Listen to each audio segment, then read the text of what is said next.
Morning everyone, joined by David at Uriah. Time to look at our runners this Saturday. Let's kick off at Rose Hill in Sydney in the Group 3 San Domenico Stakes. We accepted with two horses, being Tulip and Madinardi. Madinardi's the one that's going up. I thought she'd be better suited to the 1100. Her track work's been exceptional. She's a winner on the Sydney leg, so she's got experience. She'll be competitive in a very tough race. Back to Moonee Valley, where we have runners in all 9 races. Let's kick off in the opening event, the 2500 metre handicap, where we have Charlevoix for Craig Williams. Yeah, he was probably the most unlucky horse I saddled up last season. He just didn't get out, unfortunately, at Caulfield last start.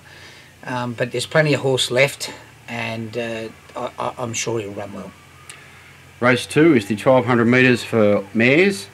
We've got Here the Chant first up from a break, Ben Thompson. Yeah, a really competitive race. Her trials at Flemington have been outstanding.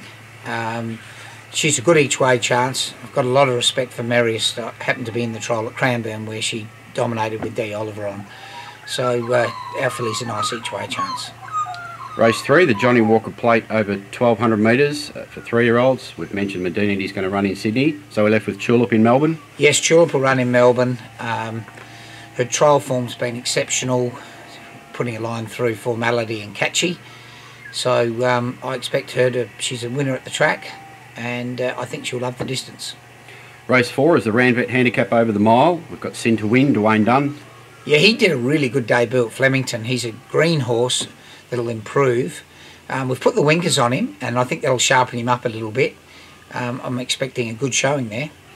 Race 5 over the 2040 metres, Foundation for Regan Bayliss. Yeah, it needs to lift on his first 2 runs in Australia. Track work suggests he's improving the longer we go with him, and I've put blinkers on him, which might make him a bit more tactical around the valley. Race 6 is the listed Mackenzie Stakes over 1200 metres. 2 promising 3-year-olds resuming. The first is Murakeb for Michael Walker. Yeah, he's when ridden cold at the Valley at his first start, he was exceptional. And then we rode him a bit closer a couple of times, and he was serviceable. So I think we'll ride him in the way we rode him at his first run, and hopefully we'll get his best form back. But I'm very happy with him the way he's been trialling. And we also have Tycoon Dancer, Gate 1, Luke Nolan. Yeah, another one that's been trialling very well at Flemington. He's a horse that doesn't like the wet, so we'll keep an eye on the weather, and unless the track's better than a 6 or better, he'll be safe for Caulfield. Race 7 is the listed Carline Stakes over 1000 metres. Keener Ray, Mark Zara. Yeah, he ran a shocker first up on that really heavy track at Sandown. Ran well in this race last year, and could be well over the odds because his track work's been exceptional in the last 10 days. Race 8, over the 1500 metres, we have 4 runners. The first is Boom Time, Ethan Brown. Yeah, a stayer resuming, capable of a good fresh run. Tashby for Corey Parrish. I think he'll appreciate going up in distance, and will race in a prominent position, and is in pretty good form, I think. Mahani, drawn perfectly in Gate 2 for Noel Callow. Yeah, been struggling to find his form.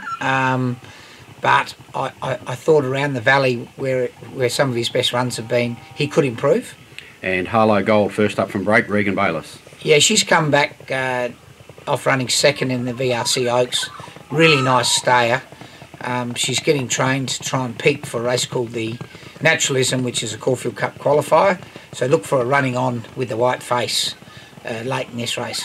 In the final event on the card, over 1200 metres, we have Rudiger for Craig Williams. Yeah, he's been struggling up the straight a bit. I just think a change of track, back in class, hopefully he can improve. You got a winner and a second with your 2 bets last week, Dave. What's the best this week? I think we'll have 2 bets again. Charlevoix in race 1 to amends for his unlucky run at Caulfield, and Tulip, I think, is a high-class filly. Thanks, David.